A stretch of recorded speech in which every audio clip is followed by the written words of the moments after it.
Right, all you amazing scientists. Today we're going to begin to learn about the science of matter.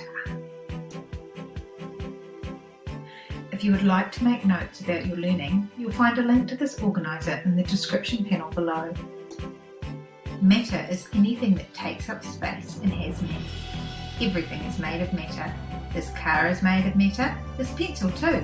Guess what? Even you are made of matter. Look around you. Can you find 3 things that are made of matter? What is mass? Mass is the amount of matter or atoms that make up an object. Mass is measured in kilograms. The mass of an object is the same on Earth as it is in space. That means that this car or pencil has the same mass on Earth as it does in space. What is space? Space is also known as volume. Volume is the amount of space an object takes up. Look at this jug. You will see that the water has taken up about half of the space inside the jug. Let's recap. Matter is anything that takes up space and has mass. If you would like to learn more, find the next clip in my series. It is all about atoms.